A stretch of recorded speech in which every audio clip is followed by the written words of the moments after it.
Alright, hello YouTube. I've been trying to figure out how to go about this project for a while, and what I decided to do is release it in a mini-series. Let's go ahead and get started and start talking about the first step in building this coffee table, which is our design and our rough cut list. Alright, so we're going to go over real quick the pieces that are used in this coffee table. We have our 4 legs, we have a top skirt or apron. We have 2 pieces of those, one on each side, 2 short ones, one on each side. At the bottom here, we have a shelf support that runs right here. And then we have 8 in total shelf slats that go on top of these shelf supports. And that is it for the entirety of this. This is how I do my list. I have the part, the name, or letter I assign to it, the number of pieces I need, the material it's made out of, length, width, and thickness, and then notes if I've got something specific going on for them. We have legs, which I represent as A. We need 4 of them, made out of oak. They're going to be 16 inches by 2.5 by 2.5. All right, apron long, B. So the apron is the top part, that's what I labeled it. Need 2 of those, made out of oak. 35 inches long, 4 inches wide by 3/4 inches thick. Then we have our short one. It's 14 inches long, 4 inches wide, 3/4 inches thick. Now our shelf rail long, D. We need 2 of those at 35 inches by 1.5 inches wide by 1 1/8 inch thick. Same thing for our shelf rail. We got our dimensions here. We have shelves, we have 8 of them. They're going to be made out of knotty alder. They're going to be 18.5 inches by 4 inches by 3/4. And our tabletop's going to be made out of knotty alder, 43 inches by 17 by 1. This number here is up for debate. It could be 1 1/8, it could be 1, it could be 7/8.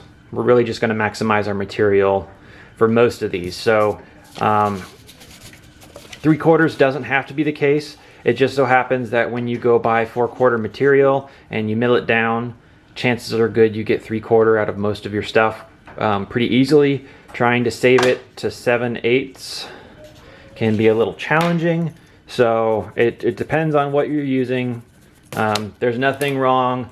3/4 isn't a standard that you have to follow. You can just maximize all of your materials, and they could all be 7/8 or, you know, any number that works for you. So here's some information talking about, this is the final list. So all your final pieces will be that size. Now, when you're doing your rough cuts, when you're doing your layout, when you're shopping for materials, you need to do these things, which is add a 1/2 inch on the length for every cut. Add a 1/4 inch to the width, and an 1/8 inch on the thickness. Because if you go in and you find a board and you get exactly something that's 4 inches wide, well, when you take it back and you start milling it, you're going to lose cuts. You're not going to be able to get 4 inches exactly out of this piece. So it's important that you buy material that is always larger in all dimensions. Alright, so some important considerations. This drawing and its method of installation is going to be dowels in between all the parts. If you were going to do a mortise and tenon, you would need to make sure that you account for that in your final dimensions when you are picking your materials to select. Because if, for instance, you have a mortise going from this piece into this piece, you would have an additional 3/4 inches, an inch on this board on both sides, and you need to make sure that that number is on your cut list. Now, the next step, after you've got your plans finalized, you have your cut list put together, the next step is to go buy material. So there's a lot of options. You can go buy box store like Lowe's and Home Depot. There's nothing wrong with that. If you've been to a lumber yard, there's a lot more selection, a lot more variety. So we're going to talk about going to a lumberyard, how to select your material, and what to look for. So starting off, you're going to want to take a few things with you. Tape measure, piece of chalk, pencil, and your cut list. Don't forget your cut list. Now, if you've never been to a lumberyard, don't panic. They're not that intimidating. Quick summary, they sell it in 4/4 measurements. You can buy it rough sawn. You can get it surface 2 sides, surface 3 sides, surface 4 sides. Price goes up from rough to surface 4 sides. At each step, you pay per board foot. A board foot is measured 12 inches by 12 inches by 1 inch thick. There's great calculators out there. Just look up board foot calculator on your phone and you can figure out how much that you're buying. And then the next step in this process is to start selecting lumber. So let's go ahead and head over to my lumber yard, and I'll go ahead and show you how I use my plans to select lumber. Welcome to my lumber yard. Now when you go to a lumber yard, you're not going to see a bunch of this live edge stuff. So just for visualizing what's happening here, I'm using this as my go-to stuff. All right, so before you start picking boards, you should know what it is you're looking for, meaning what type of wood you want, what you want the grain to look like. You need to know whether you're going to be staining it versus painting it, because the quality of the material you buy can be different if you're going to paint it, meaning it doesn't have to be so nice, versus if you're going to stain it, you may want to pay more attention to the grain and the layout of the boards that you're selecting. This is going to be a stain, so grain is going to matter. So I'm going to be looking for, as best I can, the straightest grain. I'm not looking for anything real artistic or flamboyant in nature. I just want some nice straight grain stuff. So I'm going to pick through the boards looking for that specific thing. Now when you go to a lumber mill, they'll have stacks of boards. You can ask them to get it down so that you can look through it by moving the boards around. When you're done, put the boards back. It's common courtesy. This one looks nice. I'm going to turn it up on edge to see whether or not it's straight. Boards come in all shapes and sizes and all sorts of defects, including bows, cups, crooks. Just Google that and you'll see the difference in pictures. All right, so I know this board's got some warping to it. And warping can be okay depending on what you're doing. If I wanted to utilize this board for its full length, this would not be a good selection because of its warping. But if I only need small sections, this movement here is exaggerated larger over here. But when I bring it down to here, I have less movement between these two pieces. Therefore, I lose less material and I'm more likely to get what I need out of it. So, starting off with my apron, I know I need 2 pieces at 35 inches by 4 inches by 3/4. So, I can come over here and I can write B on there. And this is wide enough that I can get 2 pieces out of it. So both of my B's are there, and I'm always going to cut it longer and wider than what I need. So I need 2 4-inch pieces. This is a 9-inch board. I've got plenty of space. They need to be 35 inches long. I cut mine out to 38 because this may be crooked or there may be a piece at the end you can't use. You're never going to cut your dimensions exactly. You're always going bigger. So I've labeled both of my long aprons, so I can go ahead and check that off.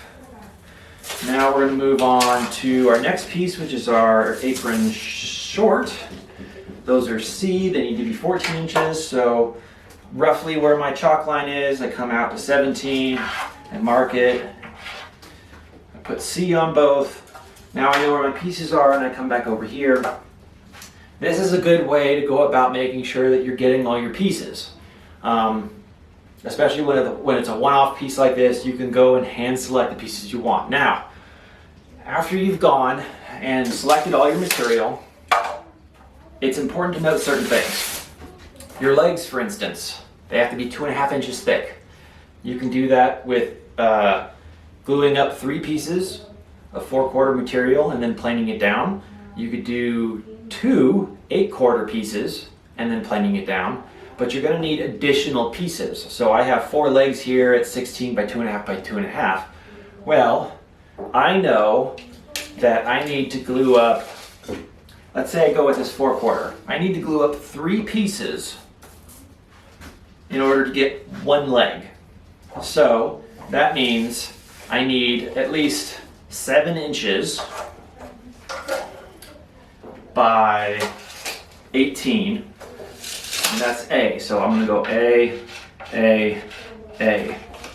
I wrote A 3 times. This is 1 leg because I have to glue these 3 pieces up in order to get to my final thickness.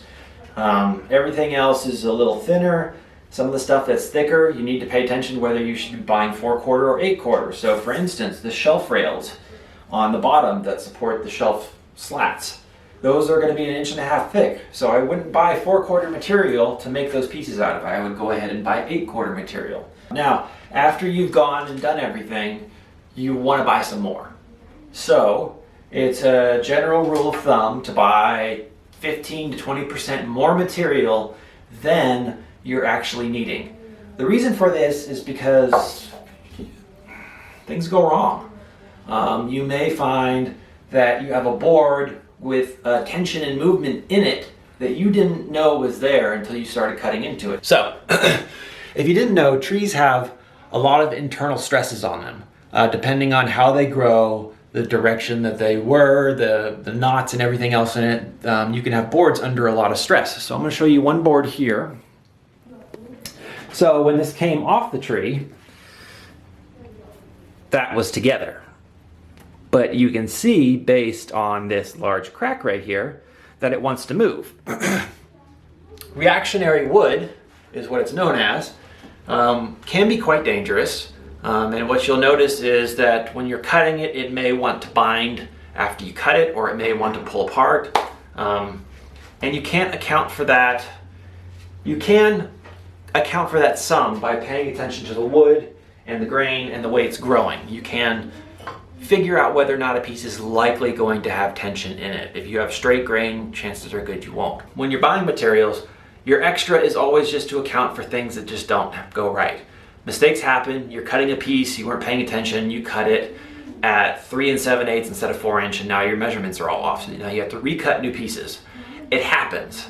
We try not to make mistakes, but mistakes often happen. You can get reactionary wood, which is going to want to ruin the piece that you're using. So you always want to buy 15 to 20% more material than you actually need.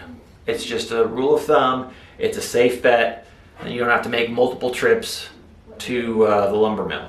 After you've gone through and got all your pieces and you've marked them, you've got your cut list, you know exactly which pieces you're pulling out of which boards, you know that you're going to buy some 4/4, some 8/4, you're going to do some stuff. You get your pieces pulled off to the side, restack what you were just pulling through. Make it look nice and neat. Don't go in there and make a mess and then walk away from it. Buy your boards, take them back to your shop, and the next one will be milling rough lumber.